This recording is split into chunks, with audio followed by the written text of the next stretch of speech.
maintenance updates, Mr. Morley?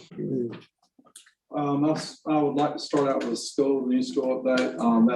That is going very smooth right now. We're on schedule with everything. The last things that we're looking for studies on the seismic for the earthquake.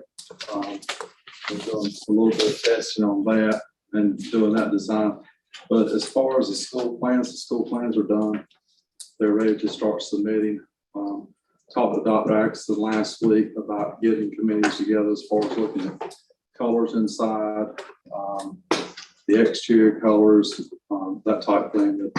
That is on schedule. It's usually in construction, you don't say you're on schedule, but we're on schedule for it. So it's has been moving on very well. We do have the virtual version out right now. We probably will present that pretty soon. And in our process of doing the architect and contractor, we actually have a virtual tool where we'll be able to show you walking through the school, opening doors, what the classrooms will look like. And then we can drill back into the mechanical side that y'all probably not interested in, but you'll be able to see what the school's going to look like before even turn the first shovel of dirt. So that is going very well. The next thing I'd like to take one question. When I know we're on schedule, so when's the anticipated groundbreaking of starting March? Should be March. We should. We're finalizing some numbers on it, and of course, y'all know I'm going to tell you it's going to be over budget. We've just got tremendous increases on material. It does look like material has leveled off. So we're still trying to do a few things on that and fine tune and trying to save some money in several places. But it's going to be a really nice school. It's going to be something Bladen County is going to be proud of. The next thing, Dr. Axton, do you mind pulling up Ellistown Primary? This is, as y'all know, Ellistown Primary, we've had flooding problems. So we've had an engineer involved and we've looked at it and we got two problems. The first problem is you'll see where it says 40 feet of 15-inch HDP piping. The outfall actually falls down Elizabeth Street toward the blue marked area. The tile is inverted, which is holding about 14 inches of water, which is backing back up into the school. I've met with DOT and I've met with the town. We're going to need to fix the ditch, take the inverted tile out, clean out some tile, and then further down Elizabeth Street, we're going to have to put some rock into some check dams to keep it from washing after we do it. But what we have actually done is created a dam. I say I think we did it 3 years ago. But the 14 inches inverted is holding 14 inches of water in the ditch, which makes it flow quicker. I want to get that done and see what happens with that because it may take care of the flooding problem back in front of the elementary school.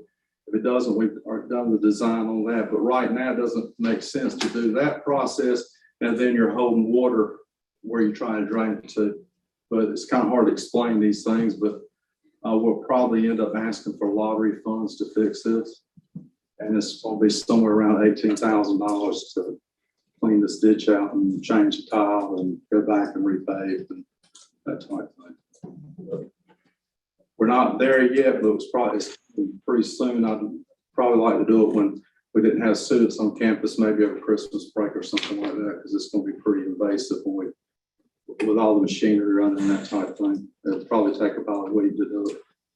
The next thing I'd like to talk about is Esther Funding.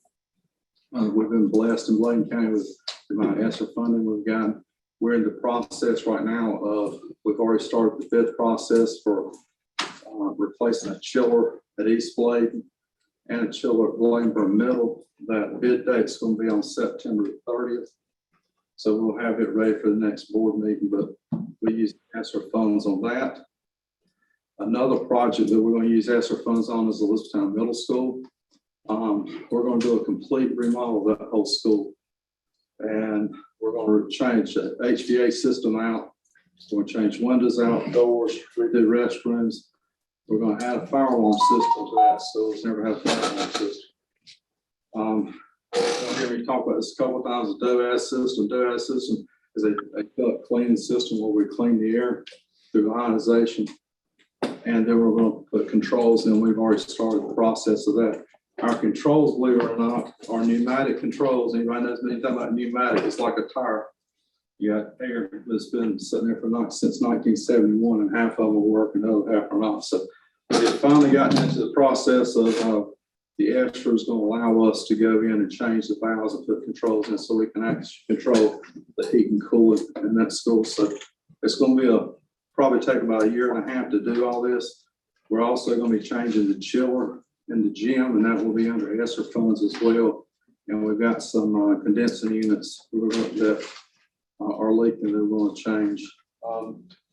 Next thing I just want to make you aware of, the North Carolina High School Athletic Association required a lighting study. It was supposed to be September 1st. There's 26 LEAs, not all of them that did it. We did it. And then when they started getting some of the results back, they changed the date on it. But our high school athletic fields are going to need lighting. East Bladen soccer field was really bad. But what we ended up doing was we ended up measuring the lighting power on the field and about 25 different spots. Then we looked at the different uniformity to make sure there was a way we could actually run it through a calculation and see if we had light and dark spots, say you've missed stuff. So that's going to be coming back up on the agenda, just making you aware of what we did, what we found. The gyms passed. So we had to do the high school gyms, the soccer field, football field, and tennis courts. Why they didn't want us to do softball and baseball, I have no idea.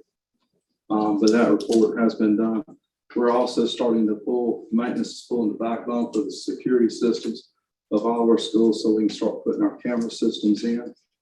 We're starting this week on the design process of park and school discovery, replacing the gym roof, the locker rooms, and the media center roof. And then we are taking bids right now for DOAS systems and all of and that's the air cleaning system that we're talking about putting in Ellistown. We are right now in the process of doing the calculations and bidding for the 2 high schools. That's all I got tonight. Any questions? Yes, sir. I went out and saw Mr. Packer at the Yes, sir. The auto mechanic guy. Yes, sir. Yes, sir. He was telling me that he put in some work orders. Well, he didn't put them in. I think Dr. Lee put them in to have his air compressor fixed or something. Okay, we'll be checking on that. I hadn't seen them, but I'll check on Okay. I asked him, had he talked to Dr. Ray about it? He said, he talked to Dr. Ray. So Dr. Ray said he had put in 4 work orders and Okay. he hadn't gotten any results yet. Okay, I'll check on and find out what's going on. He said it's kind of hard for him to teach some things without his air compressor. Okay, I'll check on.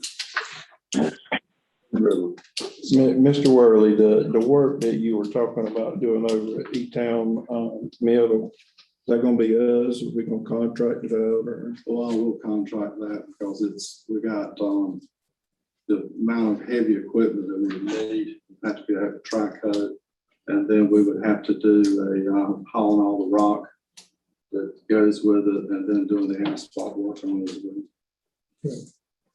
Thank you. Thanks, sir. Our audit report. I would say it's that time of year again, but we actually came out a little early this year, so I'm here presenting in September rather than December or January. But in front of you, you should have a balanced set of financial statements. I think you also received a PDF of the statements, as well as a 3-page letter addressed to the board. Being the governing body that actually hires us to conduct the audit of management, that 3-page letter was just to let you know that the audit went as planned. There's no new accounting pronouncements that had to be implemented in the statements, and that we didn't have any difficulties conducting the audit. So that's the gist of the 3-page letter. If you would, the statements, turn to page 1. Opinion letter. This basically states, especially there at the bottom, that last paragraph, the opinion paragraph, basically states that we believe these financial statements accurately reflect the financial position of the school system as of June 30, 2021, and the year then ended. So this is what's considered a clean, unmodified opinion letter. Again, basically saying that the financial statements are accurate. On page 3, a couple financial highlights that I want to point out. Right there, towards the top of the page, you added $2.1 million of net position. Net position is mostly made up of the revenues and expenditures, but it also includes items like the pension and healthcare benefits. So when you see your net position going up by $2.1 million, it's hard to actually equate that to how well you really did within the fund. So we've always talked about the most important pages in the statements. And to me, those are really the second set of exhibits 3 and 4, that deal with fund balance. So when you read through this and you hear things like net position, that includes adjustments for that healthcare plan that now new employees aren't part of, changes in the pension plan, and those changes, minuscule changes, impact millions of dollars. So even though your net position went up $2.1 million, the real important numbers are fund balance numbers, and those also went up, but they didn't go up $2.1 million. And I'll show you those. But also your ADM went down 216 students from 2020. The School Food Service Fund recognized an increase in revenues of $248,000, or 6.1%. Those are a couple of financial highlights. One other thing I wanted to point out too, on page 8, just looking through this, here in the first part of the meeting, one of the things to note here, that last paragraph right above the chart, this basically just shows a little comparison of revenues and expenses in the state and federal fund. Those funds don't carry $1,000 or 1%. And the federal grant fund reported an increase of $3 million or 65%. And that's because of the ESSER funds, the CARES Act, those federal dollars. So a lot of that extra funding, will be coming through that federal grants fund. Even in the future, those were HVACs, official positions, that's all going to be running through federal grants. Put that out. So, like I said, exhibit 1 and 2, balance sheet and income statement, these reflect net position, but again, net position doesn't necessarily reflect an accurate information on what is important for managing a school system, because it doesn't matter if your pension plan went down $2 million or up $2 million, that's not money you can bank on. So and the cost of a new school. So when you build a new school for $40 million, your net position goes up $40 million. That's not $40 million in the bank. That's just the value of your assets going up $40 million. So if you would, page 13 is the page 13, 14, and 15. These two exhibits, exhibit 3 and 4. These are the balance sheet income statements by fund. And to me, these are the 2, 3 most important pages in the statements. So on page 13, this exhibit shows the balance sheet for all of your governmental funds.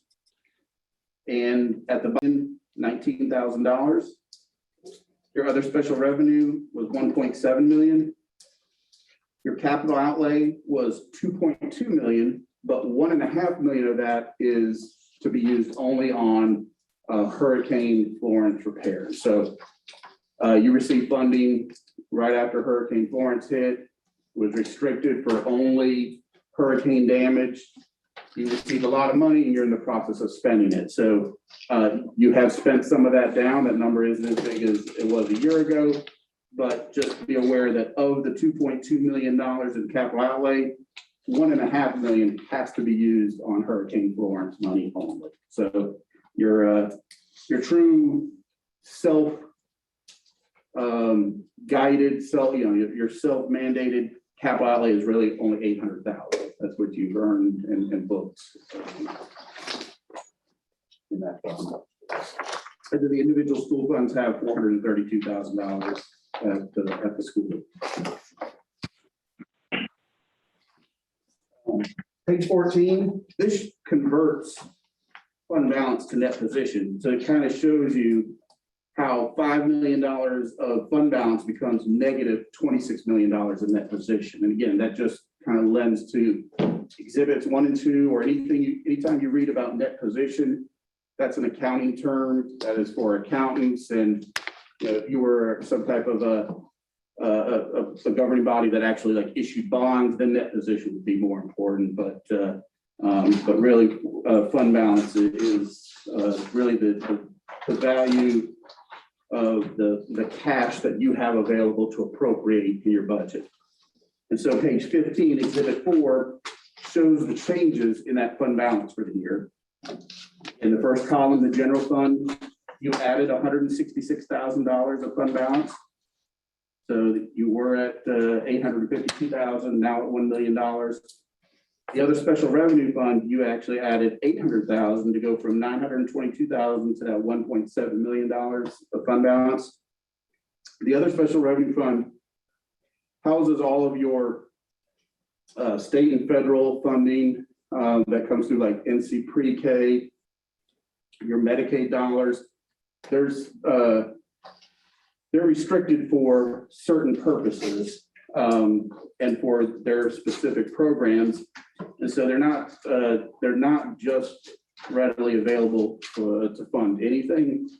Now, some of those dollars that go in that fund are free to be spent on anything. So one of the revenues that goes in there is indirect costs. So funds 2 and 8 long ago, 10, 15 years ago, used to be combined. All the funds went in there, both free county money, tuition and fees, NC pre-K, all of these funding sources all went into general. But 10, 15 years ago, they separated them out so that the general fund is really only county money, fines and forfeitures and interest, and then everything else went over into Fund 8. One of the unrestricted funding sources is the indirect costs that you collect from child nutrition. So when you look at Exhibit 3 on that page 13, sorry to have you go back, but I just wanted to point out the two basically balances within that fund balance. The other special revenue fund has $1.7 million of fund balance, but you can see that there's 3 categories, 3 numbers that make up that fund balance. The first one is $14,000. That's to offset the receivables. If you have a receivable in a fund, you have to set aside $14,000 or the amount of the receivables. So you have a $14,000 receivable, you have a $14,000 set aside. Basically, you can't budget money that you actually have not collected physically in the bank as of year end. So you're just not allowed to budget receivables. So first we pull that $14,000 off the top. Then there's the $157,000 that is dedicated towards instructional services. Those are your true restricted funds like Medicaid, other small grants that go into that fund. Those are truly restricted, used for specific purposes. And then $1.2 million is what's remaining. And so it's assigned fund balance, but it's assigned because it cannot be unassigned. You're only allowed one unassigned fund balance, and that's in the general fund. But this assigned fund balance is kind of like unassigned fund balance. So it's, again, it's just state law. You're only allowed to have unassigned fund balance within the general fund. If these funds were combined like they were in the past, that 1.2 million would be unassigned. Any questions about either of these statements? Back to that capital outlay, you used $1.7 million of fund balance for capital outlay. Again, you're using those Florence funds for various repairs. So 1.7 million spent this year and 1.4 million, almost 1.5 million remaining. those are your governmental funds. You have one business type fund, your school food service fund. And if you turn to page 23,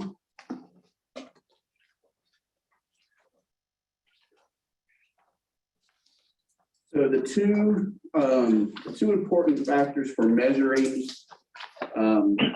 success in the business type fund and the child nutrition fund is your cash balance and your change in fund balance, excluding all the depreciation, change in pension, change in OPEB, post-employment benefits. The good thing about the governmental funds, the net position and fund balance, those are two separate numbers. You actually keep those separate. The pension plan doesn't affect fund balance, but over in a business type fund like the child nutrition fund, we actually have to record those pension, their allocation of the pension, their allocation of the OPEB, their fixed assets that get depreciated. We have to record that directly into the fund. So their fund balance, although negative, they're still supporting positive cash. So you can see cash flow. This year, you actually added 333,000 and cash at year end is $1 million. A lot of that cash increase was simply because you had a large receivable outstanding as of June 30, 2020. So it wasn't that you generated $333,000 of cash. It was mainly just the timing of when you collected that cash. And that's just because of when that summer feeding programs, kind of when they ended and how much June activity. So June of 2020 was a very busy month for child nutrition. June 2021, not as busy. So there was just a significant change in that cash flow for that receivable at year end. If you really want to see how well child nutrition did, you look at page 62. So this is a non-GAAP schedule, and it's non-GAAP because we take all of those reconciling items, like the change in the OPEB benefits, deferred inflows and outflows that are related to pension and OPEB. You take out a change in inventories, you take out capital contributions because Fund 3 paid for some equipment for child nutrition. To get down to a real operating income, page 62, about 2/3 of the way down in that middle column, the net change in fund balance, $17,873. That's pretty much break even. So that is to be a true operational break even for child nutrition. That 17,000 gets converted to actually a $500,000 increase in fund balance when you look at its actual fund balance.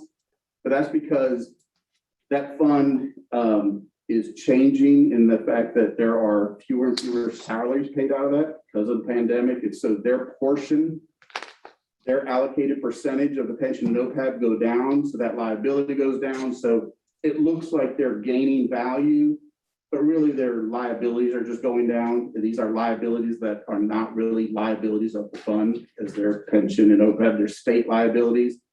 But we have to record their allocations right on the fund. So again, operationally, $17,000. It's a break-even year.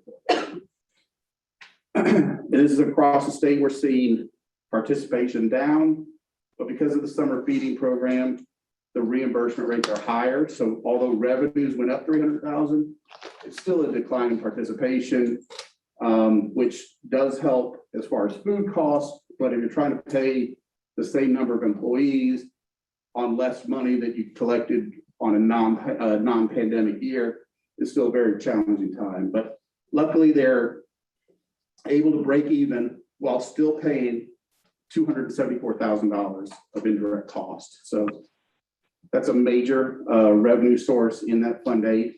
If they can always break even and still pay their portion of indirect cost, that's a valuable asset to have in a child nutrition fund. So that indirect cost being expenses kind of at the top of that page 62.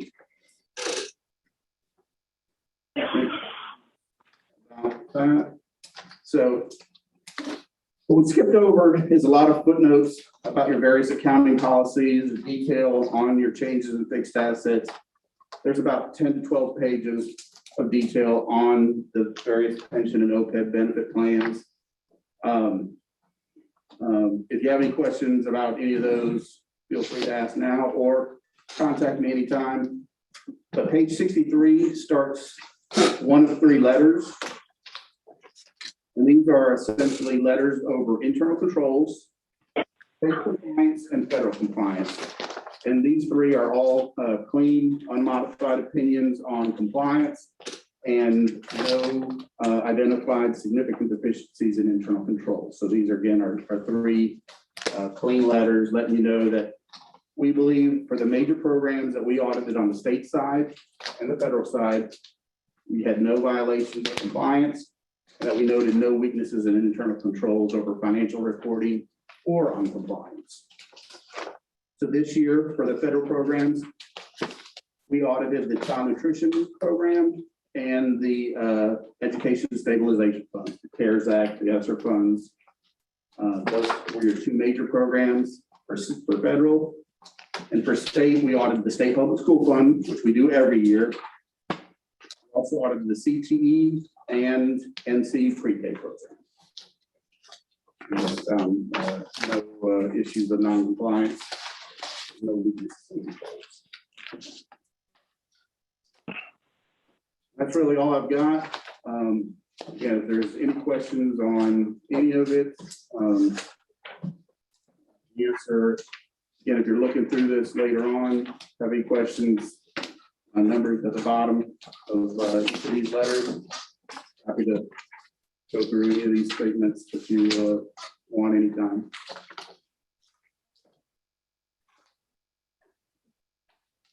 Thank you so very much. Appreciate it.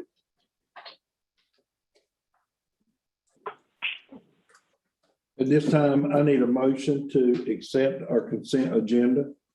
Motion. Second. I have a motion to accept the consent agenda by Mr. Rozier, a second by Mr. McCoy. Any discussion? If not, I yield to you, Ms. Valerie. As I call your name, please indicate your vote. Chris Clark. Dennis Edwards. Tim Benton. Gary Rhoda. Vincent Rozier. Corey Singletary. Alan West. Glenn McCoy. Roger Carroll. You have 9 yeses, Mr. Chairman. Thank you so very much. At this time, I turn it over to Dr. Axon. Thank you, Chairman Carroll, board members. As it relates to 9.01 policy 4231 5021 7263 face coverings in accordance with policy 2450, I'd like to request the board to set aside policy for the purpose of adopting policy 4231 5021 and 7263. I need a motion to set these policies on the table to our next meeting. Mr. Carroll, we need to actually vote on tonight. Tonight. Yeah, we need to set aside our policy so we can take action tonight before we do that. Do we take it off?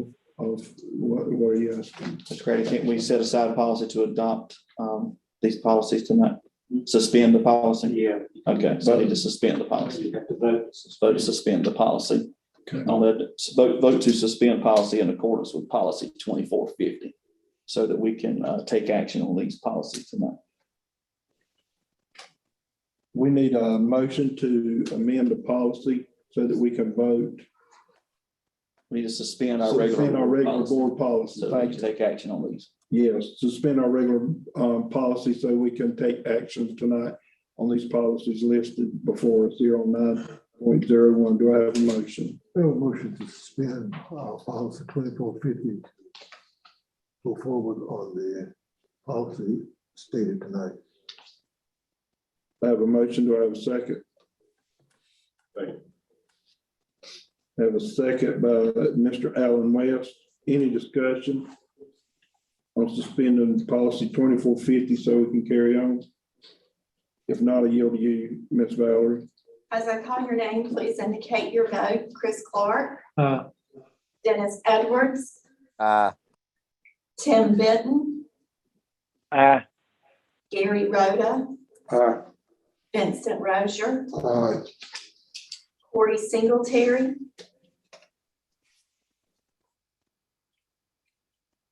Are we voting for option A or option B? No, we're to suspend the policy so we can get to that for right now. Normally, we'd have to lay it on the table, but we're wanting to suspend the policy so we can vote on it tonight. To suspend the policy that we currently have? No, suspend the table and part. Go ahead, I'm sorry. Go ahead. We're suspending the policy that says that we have to lay it on the table. We're suspending that policy. That's what we're voting on now, so we can go ahead and vote on this policy before us. Aye. Thank you, sir. That was thank you. Alan West, Aye. Glenn McCoy, Aye. Roger Carroll. You have 9 yeses, Mr. Chairman. thank you, Dr. Rex. Thank you, Chairman Carroll, board members. Uploaded board docs for you were two versions of policy 4231, 5021, 7263. As it relates to face coverings, at our last special call board meeting, the board did vote to mandate face coverings or masks for staff and students. This guidance comes from the School Board Association, these two options of policies. Option A does continue the mask being mandatory. Option B is for them to be highly encouraged but not required.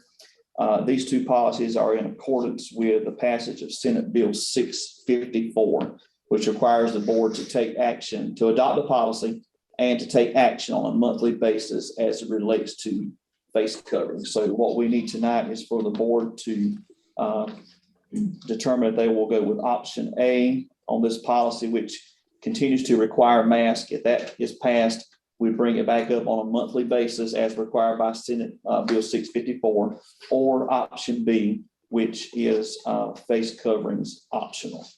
Mr. Chair, Yes, sir. I move that we continue with option A. Second. I have a motion on the table by Mr. McCoy. Continue with option A, a second by Mr. Vince Rozier. Any discussion? I yield to you, Ms. Valerie. As I call your name, please indicate your vote. Chris Clark, Dennis Edwards, Aye. Tim Benton, Nay. Gary Rhoda, Vincent Rozier, Aye. Corey Singletary, Aye. Alan West, Aye. Glenn McCoy, Aye. Roger Carroll. No. Mr. Chairman, you have 7 yeses and 2 nos. Under that, option A has passed, and we'll address it in our next monthly board meeting. Quick question, we're gonna do this every month? You Yes, said- sir. We have to do every month for the school year. Gotcha. That will give, and what the goal of that is if conditions improve, it does give boards flexibility to go back and forth between those requirements. Thank you, board. Dr. Atkinson, 9.02. Thank you, Chairman Carroll and board members. 9.02 is the resolution on ensuring dignity and non-discrimination in schools. Last month, by majority vote, the board directed us to draft the resolution that aligned with Cabarrus County. You have a copy of that. It was in board docs shared with you all. This is the exact resolution that was used by Cabarrus County and has been replaced to reflect the Board of Education. We would need approval of the actual resolution tonight. Mr. Atkinson, Yes, I sir. have a question. Is this the same resolution that the state is trying to pass? It's- House and the Senate, they already passed it, right? Well, it actually was vetoed by the governor When? Saturday, I believe, my bad mistake. I don't think it vetoed yet. I'm not sure. I thought I saw where it had been vetoed. I'm not sure. Yeah. That was one that was. What was that, Mr. Edwards? Yes, he did veto it. Mr. Edwards, you have the floor. Yes, sir. Governor Cooper did veto that. When? I read the statement from Mark Robinson yesterday. Friday or Saturday. I'm sure Mr. Rhoda about it. Can you read that resolution? Mr.? Yes, sir, I can read it. And this is Bladen County Board of Education resolution to ensure dignity and non-discrimination in schools. Whereas pursuant to North Carolina General Statute 115C47, the Bladen County Board of Education, known as the school board, is empowered and has the duty to provide students with the opportunity to receive a sound basic education and to make all policy decisions with that objective in mind. And whereas policies are the primary means by which the school board expresses its vision for the school district. In formulating specific policies, the school board is guided by its duty to provide students with the opportunity to receive a sound basic education, and is further guided by governing principles it considers critical to meet that obligation by providing a system of excellent schools where students can succeed. And whereas the North Carolina Department of Public Instruction adopts standards while local school boards adopt curriculum. And whereas the Bladen County school system, including the teachers, administrators, and all school employees, are a dynamic educational team in partnership with our entire community to prepare all students with the knowledge and skills necessary to become successful, responsible, contributing citizens by providing a caring, disciplined, world-class learning environment which challenges students and staff to perform to their potential in a changing competitive world. And whereas the Bladen County Board of Education recognizes the importance of diversity of backgrounds, opinions, and expression as foundational to providing students with the opportunity to receive a sound basic education. And whereas the Bladen County Schools Board of Education is dedicated to providing each student educational opportunities that respect the dignity of others, acknowledge the right of others to express differing opinions, and foster and defend intellectual honesty, freedom of inquiry and instruction, and freedom of speech and association. And whereas the Bladen County Schools Board of Education recognizes and promotes the equality and rights of all persons as found in the North Carolina Constitution and the United States Constitution.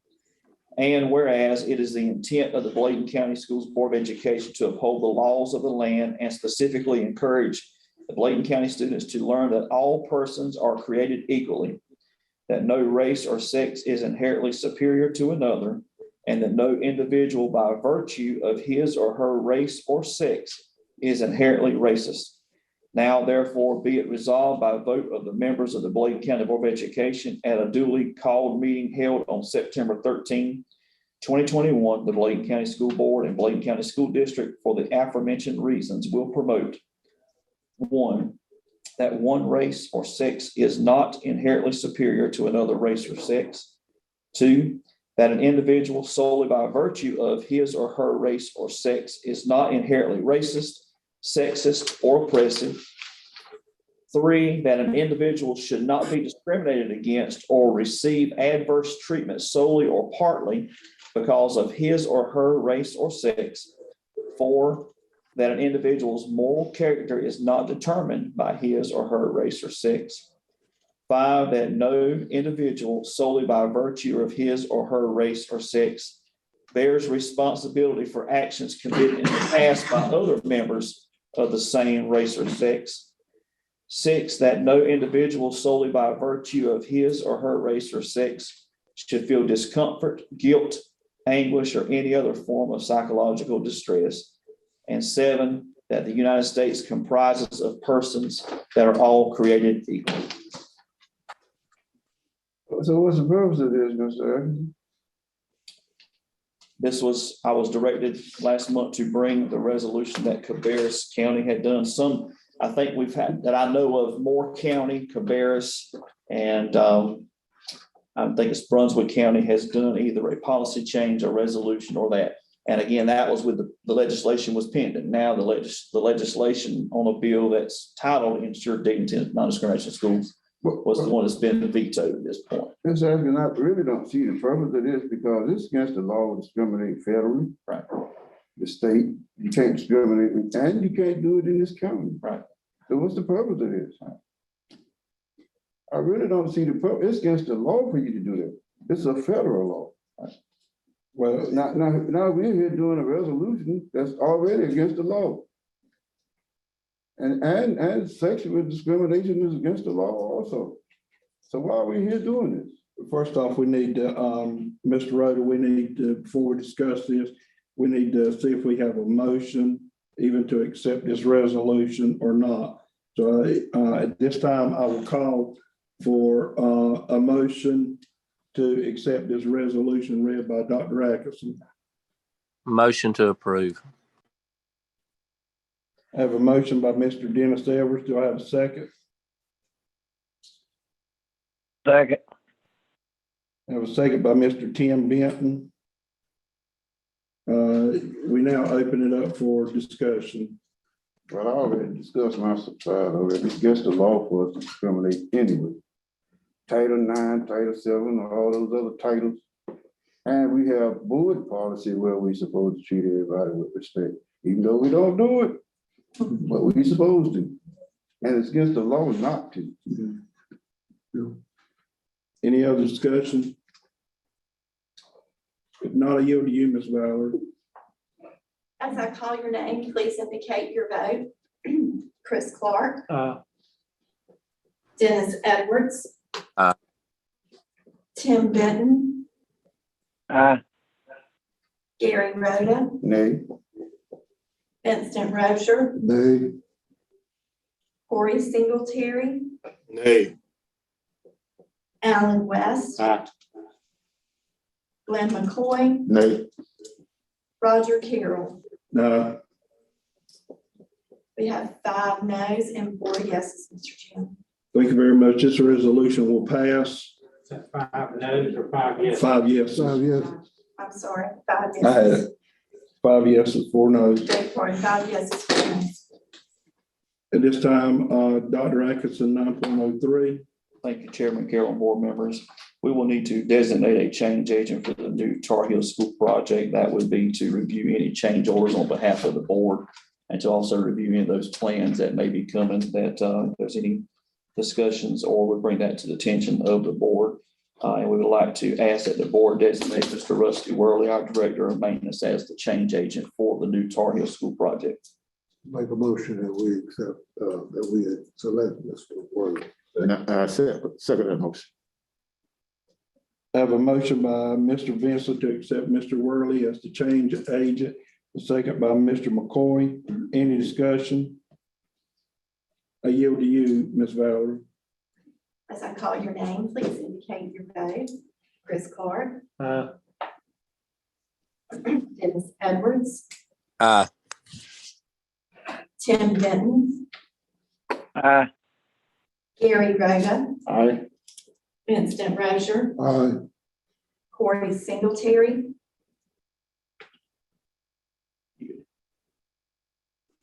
Aye. Alan West. Aye. Glenn McCoy. Aye. Roger Carroll. Mr. Chairman, you have 9 yeses. Thank you so very much. At this time, Ms. Harrison and Ms. Brown. Yes, sir, Chair. Before you, Board Docs, you have your contractual agreement between Bladen County Board of Education and the Sheriff's Office. This is for our SROs for the 21-22 school year.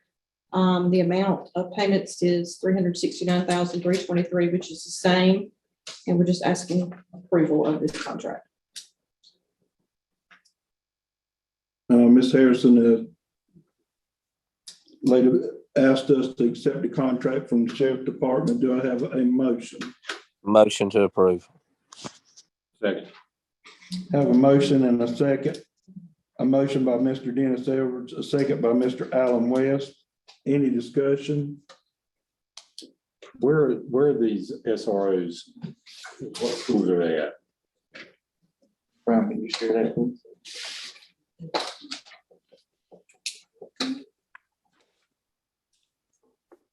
At each school.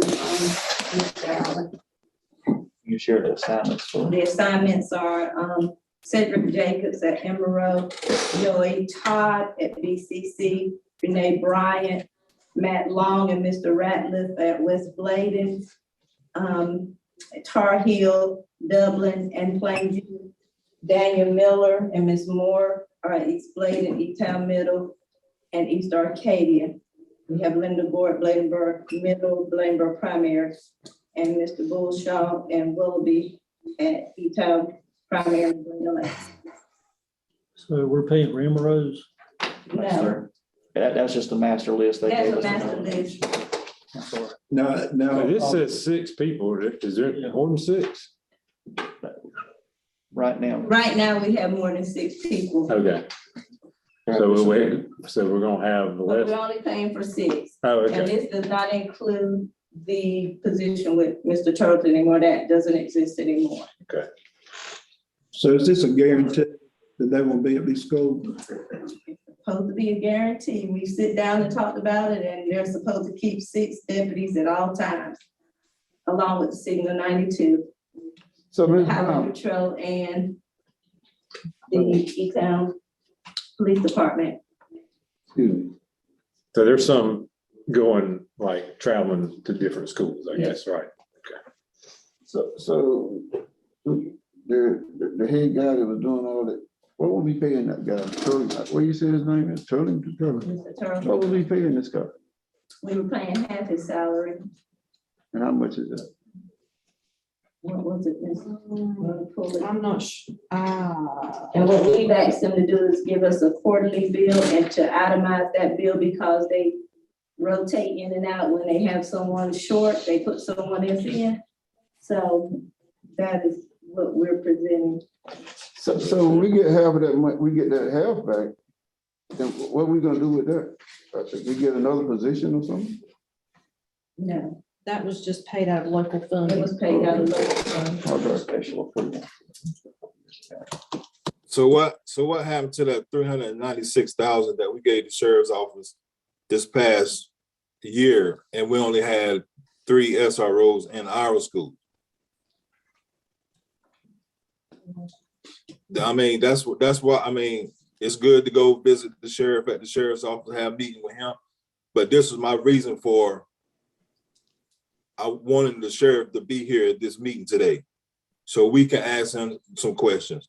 I know I'm not the only one that got some questions for him. I'm pretty sure some more board members. That's why we need him to come to the school board meeting so we can ask him some questions. Because it looks suspect. Because I want to know where did the money go? That 396,000, where did it go when we only had 3 SROs in the school? And also, where did the $100,000 go that was just for SROs? Where did this money go? That's what I want to know. The $100,000 was over 3 years, Mr. Secretary. I understand that. But where it was not used for SROs. For one. That's what I'm saying. And we need, in the county, school board, community, we need answers. Ms. All Brown, this, hold on, Mr. Corey, let Ms. Brown answer your question. Well, the 33,000 grant that we had, it paid for only 1 SRO each year. Is that what the money he's referring to? That Is grant. that what it went to? Mhm.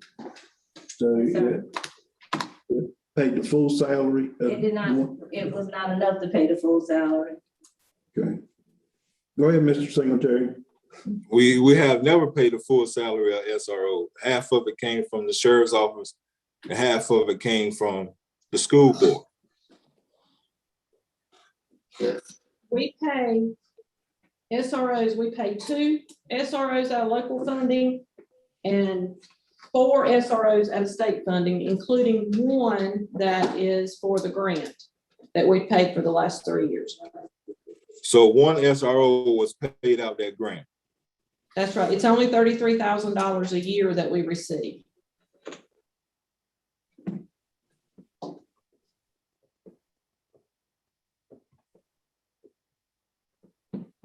So we only pay a portion of their salary. So how much money do they make then? Because we only pay a portion. I mean, we don't pay but about $25,000 of the salary. And you know, they make more than that, I'm sure. And that's on the grant position. And that's on the grant position. That's on the grant. We pay everything else on the others, right? Yes. My main concern is that we're getting what we're paying for. I do not want SROs being took out of our schools to go work the courthouse. I don't want them to be going here, there, and yonder. On calls. Because here we are, we're telling our parents, even tonight, that we have SROs at these schools, and they expect these SROs to be at these schools. Not to be pulled off because they're short-staffed at the sheriff's department. We are in, that's why I asked, is this, because I know with Emerald, they were guaranteed when they signed that contract, you'll have a SRO at that school.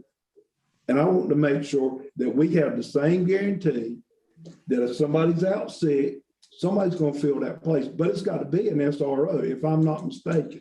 They've got to be trained. Exactly. It can't be just anybody off the street that's got a badge. It's got to be a trained SRO. Now, if I'm wrong, somebody needs to come correct me. No, you're correct. You're correct. That's what we're working, that's why we have the different guys right now that they have, because they have 3 in training to send to us. And until then, everybody's supposed to stay in place. Well, I expect for Bladen County School the same as anybody else in any other school, is that we have SROs at our school all the time when they're supposed to be there. That's all I'm asking. We're gonna pay it, I want them there. That's it. And if we're gonna have 6, where they're gonna be located? Once they get them out of training, they're gonna give us a new master list and determine where those people will be placed. We determine that, don't we? No, we talk about where they need to go. If there's a school that doesn't have one, we talk about where they're gonna place them at. So when these guys finish training, they'll take the place of some of these guys that's there, because we'll have 6. But I want to go back to one other thing that you said. We're dependent also on State Highway Patrol. Did I hear you say that? State Highway Patrol, the E-Town Police Department, they're also coming in, and part of their county community. Some of the guys that are working as detectives have been coming in because they're trained SROs. I talked to the assistant chief at the sheriff's department. He said they were volunteering. Is that true? I think he said they were volunteering. No, not that I'm aware. But even at that, they're only there for a few minutes. I mean, they may come in and they may walk through and then leave. I mean, they have their job they have to do. Yeah. But that's what I'm saying. I want to make sure we're getting what we're paying for. Right. And also any other law enforcement officer that's not an SRO, when we put those officers in the school, they're not trained or certified as an SRO, we are carrying a high liability. That's why it's important to have trained and certified SROs in our school.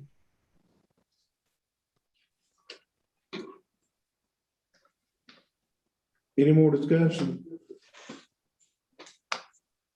I mean, how do we make it, how we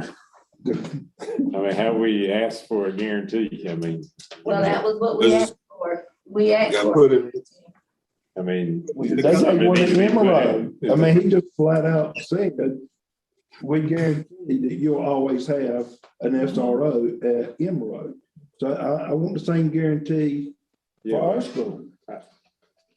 I agree with you. we need to put it in the contract. We need to get to a place where that guarantee is, is not just saying, what, you know what I'm saying? I mean. So we don't do contracts? I understand. So we don't do contracts? How we go about that? I mean, do we have to go back to him with Another contract? Contract, it's gotta be language in the contract. Yeah, because we've got the contract to submit with them, but I think the board has the authority to suggest another clause to go back and renegotiate the contract. So that It's the same contract, so I don't know, like, that's a question.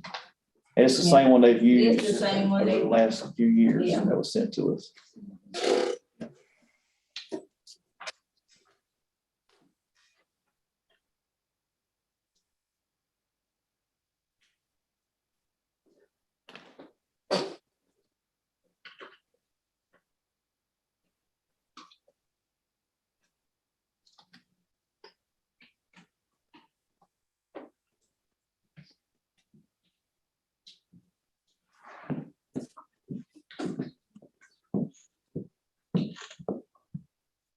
I'm not willing to give the board an opinion that they guarantees that they'll be at the school.